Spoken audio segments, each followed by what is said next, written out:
ಅಂಜಲಿ ಅಂಜಲಿ ಅಂಜಲಿ. ನೀನು ಯಾವಾಗಲೂ ಅಮ್ಮ ಅಮ್ಮ ಅಂತಿರ್ತೀಯಲ್ಲ, ಯಾರನ್ನ?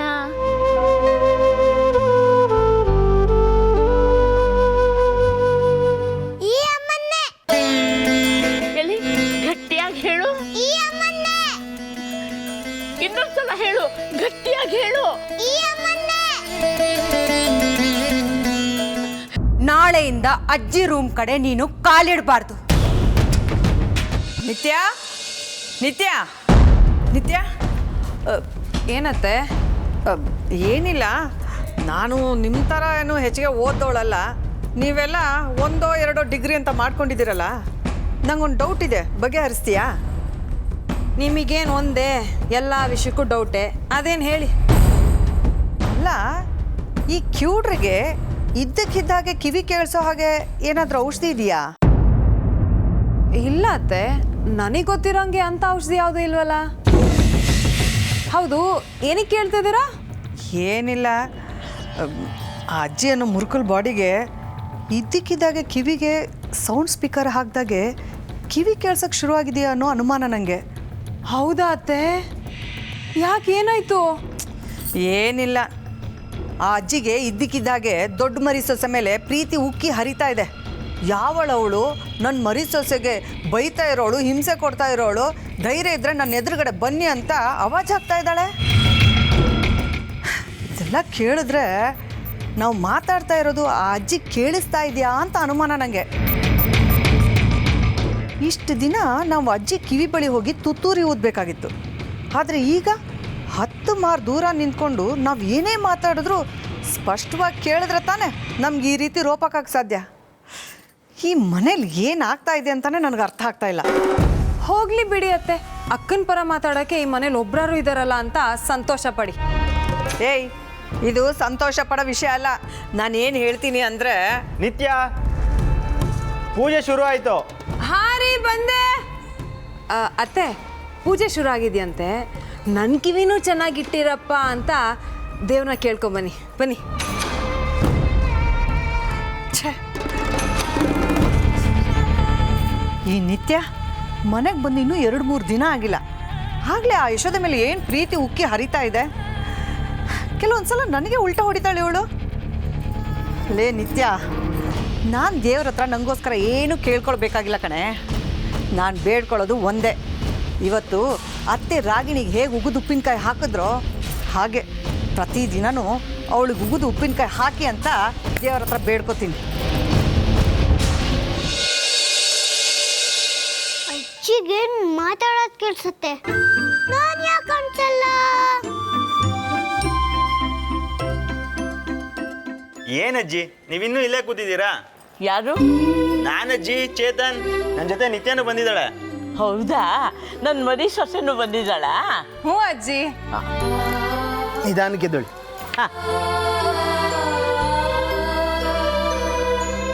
ನಿಧಾನ.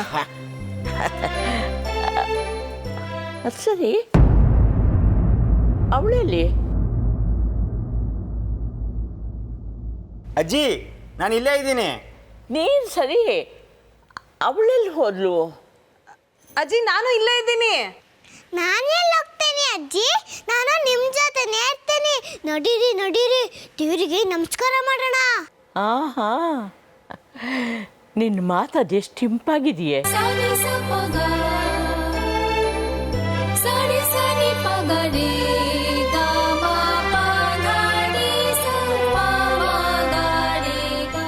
ನಿಧಾನ ಅಜ್ಜಿ, ನಡೀರಿ. ಹುಷಾರ್.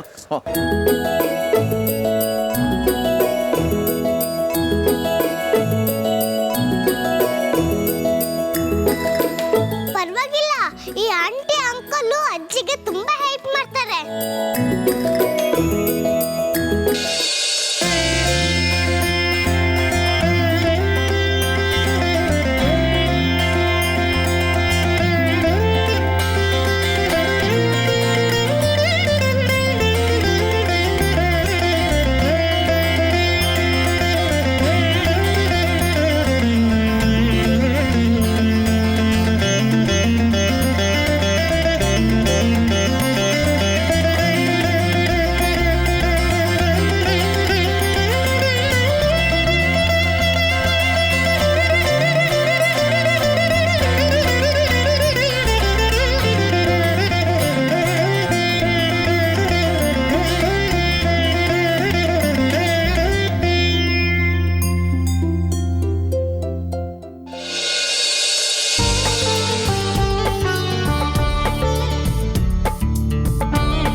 ನೋಡಿದ್ಯಾ ಶಶಾಂಕ್, ಚಿಕ್ಕಮ್ಮನ ಮಗ ಸೊಸೆ ಅಜ್ಜಿಗೆ ಹೇಗೆ ಪೂಸಿ ಹೊಡಿತಿದ್ದಾರೆ ಅಂತ. ಯಾರೋ ನನ್ನ ಬಗ್ಗೆ ಅಜ್ಜಿ ಹತ್ರ ಚಾಡಿ ಹೇಳಿದ್ದಾರೆ. ಅದಕ್ಕೆ ನಾನು ಏಕದಮ್ ವಿಲನ್ ಆಗಿಬಿಟ್ಟಿದ್ದೀನಿ. ನನಗೆ ಬೈದಿದ್ದನ್ನು ನೋಡಿ ಚಿಕ್ಕಮ್ಮನಿಗೆ ಹಾಲು ಕುಡ್ದಷ್ಟು ಸಂತೋಷ ಆಗಿರುತ್ತೆ. ತಕ್ಷಣ ಮಗ ಸೊಸೆನ ಕಳಿಸಿ ಅಜ್ಜಿನ ಹೈಜಾಕ್ ಮಾಡಿದ್ದಾರೆ.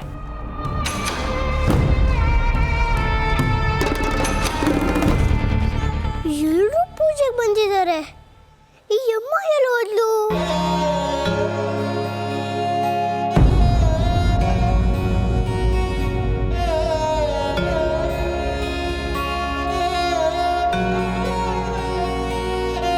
ಆ ಹುಡುಗಿ ಎಲ್ಲಿ ಹೋದ್ಲು? ಪಕ್ಕದಲ್ಲೇ ಬಟಬಟ ಅಂತ ಅಂತಿದ್ದೋಳು. ಅವಳು ಧ್ವನಿನೇ ಕೇಳಿಸ್ತಿಲ್ವಲ್ಲ.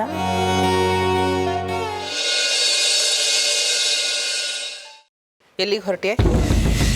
ಪೂಜೆ ಇದೆಯಲ್ಲ ಅತ್ತೆ, ಪೂಜೆ ನಾನೇ ಮಾಡಬೇಕಲ್ಲ. ಓಹೋ, ನೀನು ಪೂಜೆ ಮಾಡಲಿಲ್ಲ ಅಂದರೆ ದೇವರು ಕೋಪ ಮಾಡ್ಕೊಂಡು ಶಾಪ ಕೊಟ್ಬಿಡ್ತಾನ? ಅಥವಾ ನೀ ಪೂಜೆ ಮಾಡಿದ್ರೆ ನಾಳೆನೇ ಆಕಾಶದಿಂದ ಮಗುನ ಉದುರಿಸ್ಬಿಡ್ತಾನ? ನೋಡೆ, ಹೆಜ್ಜೆ ಹೆಜ್ಜೆಗೂ ಗೊತ್ತಾಗಿದೆ ನೀನು ದುರದೃಷ್ಟವಂತೆ ಅಂತ. ನಿನ್ನಿಂದ ರಾಗಿ ನೀನು ಕೈ ಸುಟ್ಕೊಂಡ್ಳು. ನೀನು ಅಲ್ಲಿಗೆ ಬರೋದು, ಪೂಜೆ ಮಾಡೋದು, ಯಾರಿಗಾದ್ರೂ ತೊಂದರೆ ಆಗೋದು, ಯಾವ್ಯಾವ ಅಪಶಕನಗಳು ಕಾದಿದ್ದೀವಿ ಯಾರಿಗೆ ಗೊತ್ತು.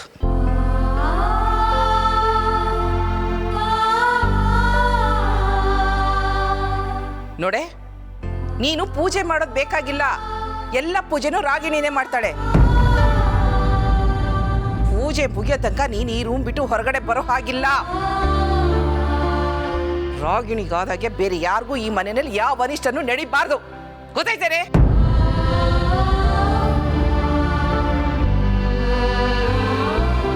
ಅಮ್ಮ ಯಾಕೆ ಪೂಜೆ ಮಾಡ್ಬೋದು? ಅಮ್ಮ ಏನ್ ತಪ್ಪು ಮಾಡಿದಾಳೆ? ಏನಮ್ಮ ನೀನು? ರಾಗಿಣಿ ಕೈ ಸುಟ್ಕೊಂಡಿರೋದು ಒಂದು ಆಕಸ್ಮಿಕ. ಇದರಲ್ಲಿ ಅನಿಷ್ಟ ಏನು ಬಂತು?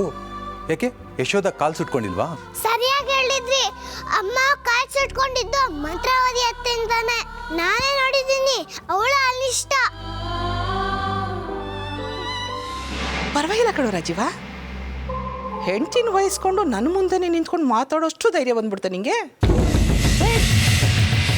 ನೋಡ, ರಾಗಿಣಿ ಹೇಳು ಅಂದಿದ್ದನ್ನ ಇಲ್ಲಿ ಬಂದು ನಾನು ಹೇಳ್ತಿದ್ದೀನಿ ಅಷ್ಟೇ. ನನ್ನ ಮಾತನ್ನು ನೀವು ಬೆಲೆ ಕೊಟ್ಟಿಲ್ಲ ಅಂತಂದರೆ ರಾಗಿಣಿನೇ ಕರಿತೀನಿ. ಅವಳ ಹತ್ರನೇ ನೀವಿಬ್ರು ಏನು ಹೇಳ್ತೀರೋ ಹೇಳ್ಕೊಳ್ಳಿ, ಆಯ್ತಾ? ರಾಗಿಣಿ, ರಾಗಿಣಿ. ಅಮ್ಮ ಬೇಡ ಬಿಡಮ್ಮ. ಪೂಜೆ ಟೈಮಲ್ಲಿ ಅವಳನ್ನು ಕರೆಸಿ ರಂಪಾಟೋ ಮಾಡೋದು ಬೇಡ. ಈಗೇನು ಯಶೋಧ ಪೂಜೆಗೆ ಬರಬಾರ್ದು ಅಷ್ಟೇ ತಾನೆ? ಅವಳು ರೂಮಲ್ಲೇ ಇರ್ತಾಳೆ. ಈಗ ನಿನ್ಗೆ ಸಮಾಧಾನನಾ? ಅಯ್ಯೋ, ಅಮ್ಮ ಯಾಕೆ ರೂಮಲ್ಲಿ ಇರಬೇಕು?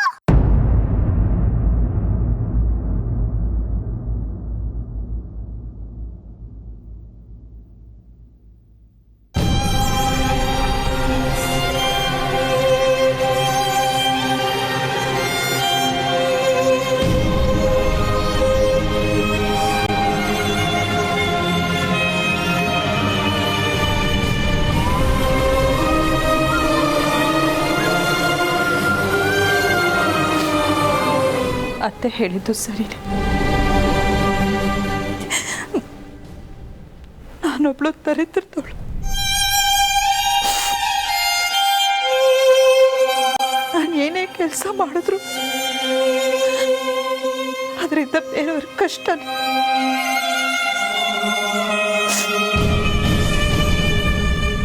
ಈ ವಂಶದ ಕೊಡಿನ ಎತ್ಕೊಳಕ್ಕಾಗ್ತಿರೋ ನಾನು ಎಲ್ಲರೂ ಪಾಲ್ಗೂ ಅನಿಷ್ಟ.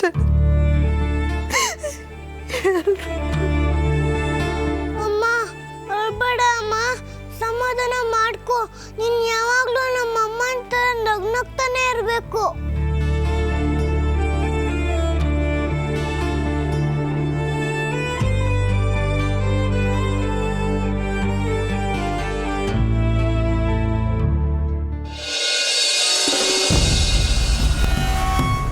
ರಾಗಿಣಿ, ಶಾಸ್ತ್ರಿಗಳನ್ನ ಬರೋದು ಬೇಡ ಅಂತ ಹೇಳಿದ್ಯಲ್ವಾ, ನೀನೇ ಹೋಗಿ ಪೂಜೆ ಮಾಡು.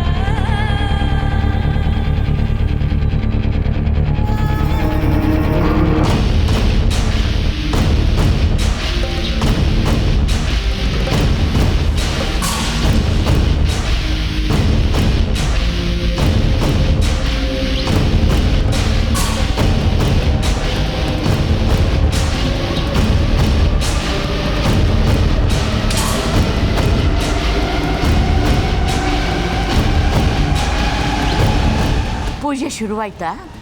ಹ್ಞೂ ಅಜ್ಜಿ, ಪೂಜೆ ಶುರು ಆಯ್ತು. ಮಂತ್ರವಾದಿ ಅತ್ತೆ ಪೂಜೆ ಮಾಡ್ತಿದ್ದಾರೆ. ಅಮ್ಮ ಬಂದೇ ಇಲ್ಲ. ರಾಗಿಣಿ, ಪೂಜೆ ನಿಲ್ಲಿಸು.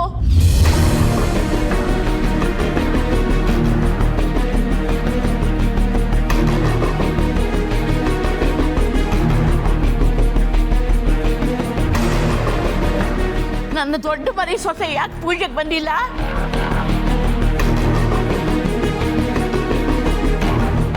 ಮಾತಾಡಿ. ಯಶೋಧ ಯಾಕೆ ಪೂಜೆಗೆ ಬಂದಿಲ್ಲ ಹೇಳಿ.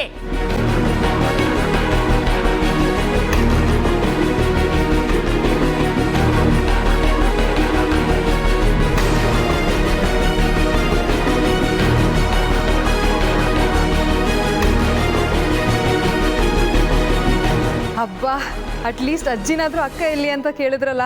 ಥ್ಯಾಂಕ್ಸ್ ಅಜ್ಜಿ. ಅಕ್ಕ ಈಚೆ ಬರೋಗ್ಬಿಟ್ರೆ ತಾನೇ ಅವ್ರು ಬರೋದು.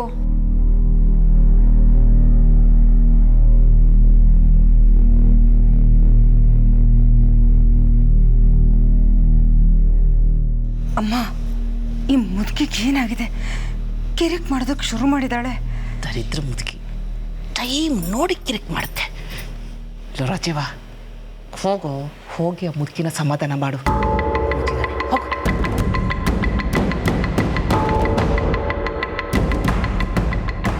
ಅಜ್ಜಿ, ಪೂಜೆ ಯಾಕೆ ನಿಲ್ಲಿಸಿದ್ರಿ? ರಾಗಿಣಿನೇ ಪೂಜೆ ಮಾಡಲಿ ಬಿಡಿ. ಹ್ಞೂ, ಆಗಲ್ಲ. ಯಶೋಧಾನೇ ಪೂಜೆ ಮಾಡಬೇಕು. ಎಲ್ಲಿ ಅವಳು?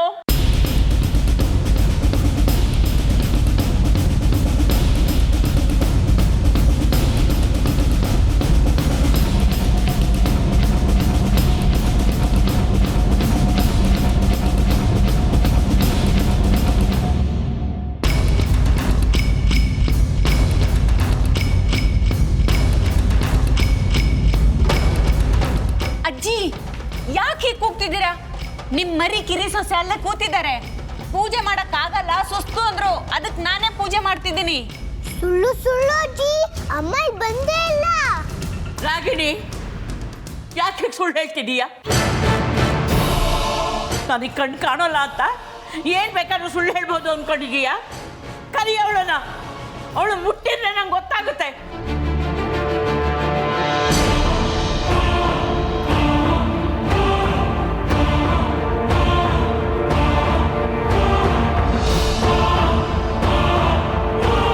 ಅಣ್ಣ, ಹೋಗಿ ಯಶೋಧನ ಕರ್ಕೊಂಬ. ಏನಂದೆ? ಹೋಗಿ ಯಶೋಧನ ಕರ್ಕೊಂಡು ಬಾ ಅಂದೆ. ಇಲ್ಲಾಂದ್ರೆ ಈ ಮುದುಕಿ ಸುಮ್ಮನೆ ಬಿಡಲ್ಲ.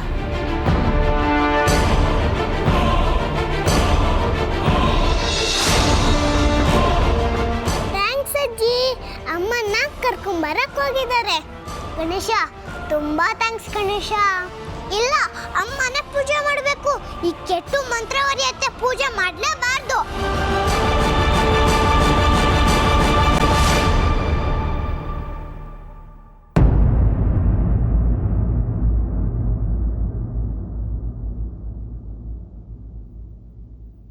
ರೀ, ನೀವ್ಯಾಕೆ ಇಲ್ಲಿಗೆ ಬಂದ್ರಿ? ನೀನು ಇಲ್ದೇ ಇರೋ ಕಡೆ ನಾನು ಯಾಕೆ ಇರಬೇಕು ಅಂತ ಅನಿಸ್ತು. ನಿನಗೆ ಗೌರವ ಇಲ್ದೇ ಇರೋ ಜಾಗದಲ್ಲಿ ನನಗೇನು ಕೆಲಸ? ಅದಕ್ಕೆ ಬಂದ್ಬಿಟ್ಟೆ. ನನಗೆ ಗೊತ್ತು ರೀ, ನಿಮಗೆ ನನ್ನ ಮೇಲೆ ತುಂಬ ಪ್ರೀತಿ ಇದೆ, ಕಾಳಜಿ ಇದೆ. ಆದರೆ ನೀವು ಯಾಕೆ ಬರೋಕ್ಕೆ ಹೋದ್ರಿ? ನಾನು ಹೇಳ್ಕೊಟ್ಟೆ ನೀವು ಇಲ್ಲಿಗೆ ಬಂದ್ರಿ ಅಂತ ಅತ್ತೆ ರಾಗಿಣಿ ತಿಳ್ಕೊತಾರೆ. ನನ್ನಿಂದ ನೀವು ಯಾಕೆ ಸುಮ್ಮನೆ ಅವ್ರ ಹತ್ರ ಕೆಟ್ಟವ್ರು ಆಗ್ತೀರಾ? ನೀವು ಹೋಗಿ. ಆದಷ್ಟು ಬೇಗ ನಮಗೆ ಒಳ್ಳೆ ಕಾಲ ಬರಬೇಕು, ನಮಗೆ ಮುದ್ದಾದ ಮಗು ಆಗಬೇಕು ಅಂತ ಆ ದೇವ್ರ ಹತ್ರ ನನ್ನ ಪರವಾಗಿ ಬೇಡ್ಕೊಳ್ಳಿ. ಹ್ಞೂ ಯಶೋಧ, ನನಗೆ ಅಮ್ಮ ರಾಗಿಣಿ ಮಧ್ಯೆ ಎದ್ದು ಬರೋಕ್ಕೆ ಧೈರ್ಯ ಎಲ್ಲಿಂದ ಬರಬೇಕು? ನಿನ್ನ ಗಂಡ ಅಷ್ಟೊಂದು ಧೈರ್ಯವಂತ ಅಂತ ಅನ್ಕೋಬೇಡ. ಮತ್ತೆ ನೀವು ಯಾಕೆ ಇಲ್ಲಿಗೆ ಬಂದ್ರಿ? ಅಜ್ಜಿ ನೀನು ಇಲ್ದೇ ಪೂಜೆ ನಡೆಯೋ ಹಾಗಿಲ್ಲ, ನೀನೇ ಪೂಜೆ ಮಾಡಬೇಕು ಅಂತ ರಂಪಾಟ ಮಾಡ್ತಾ ಇದ್ದಾರೆ. ಹೌದಾ? ನಾನು ಪೂಜೆಗೆ ಬಂದಿಲ್ಲ ಅಂತ ಅಜ್ಜಿಗೆ ಹೇಗೆ ಗೊತ್ತಾಯ್ತು?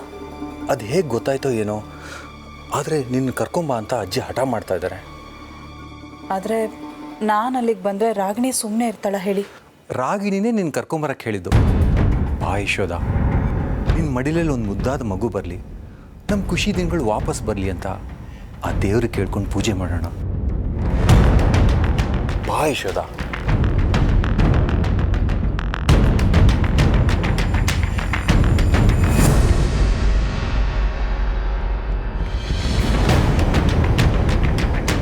ಅಮ್ಮ ಯಾಕಿನ್ನೂ ಬಂದಿಲ್ಲ?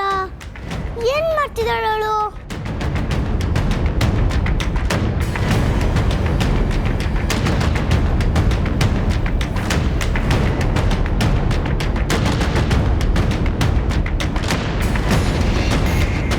ಅಮ್ಮ ಎಷ್ಟು ಚೆನ್ನಾಗಿ ಕಾಣಿಸ್ತಿದ್ದಾರೆ. ಸೇಮ್ ನಮ್ಮ ಅಮ್ಮ ಅಂತಾನೆ ಕಾಣಿಸ್ತಿದ್ದಾರೆ.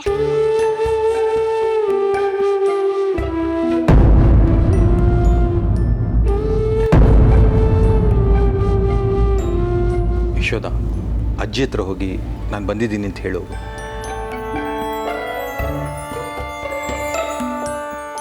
ಅಜ್ಜಿ, ನಾನು ಬಂದಿದ್ದೀನಿ. ಯಶೋದಾ, ಯಾಕಮ್ಮ ಇಷ್ಟು ಲೇಟು? ಏನು ಮಾಡ್ತಿದ್ದೆ?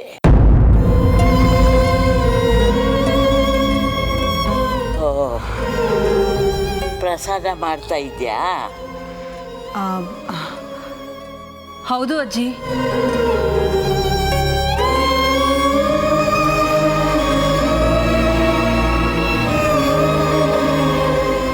ಆಹಾ, ಪ್ರಸಾದ ಮಾಡ್ತಿದ್ಲಂತೆ.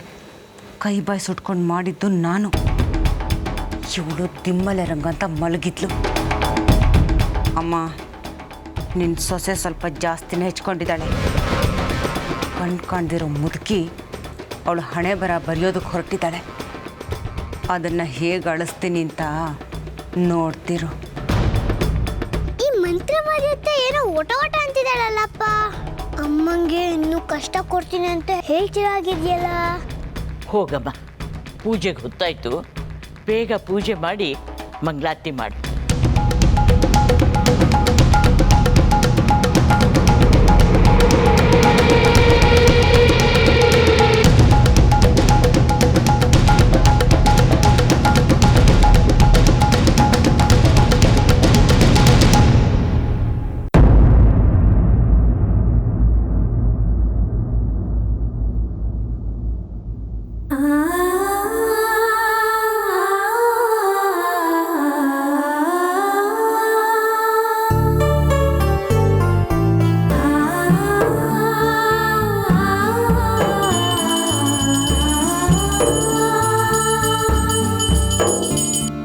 ಯಶೋದಾ, ನೀನೇ ಪೂಜೆ ಮಾಡ್ತಿದೀಯ ತಾನೇ?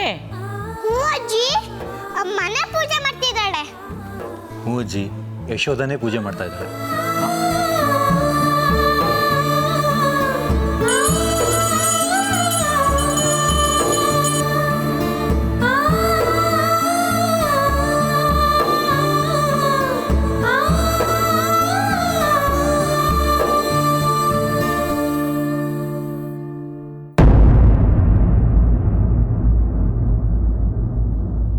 ಗಣೇಶ, ಅಮ್ಮನ್ ಚೆನ್ನಾಗಿ ನೋಡ್ಕೊಳಪ್ಪ.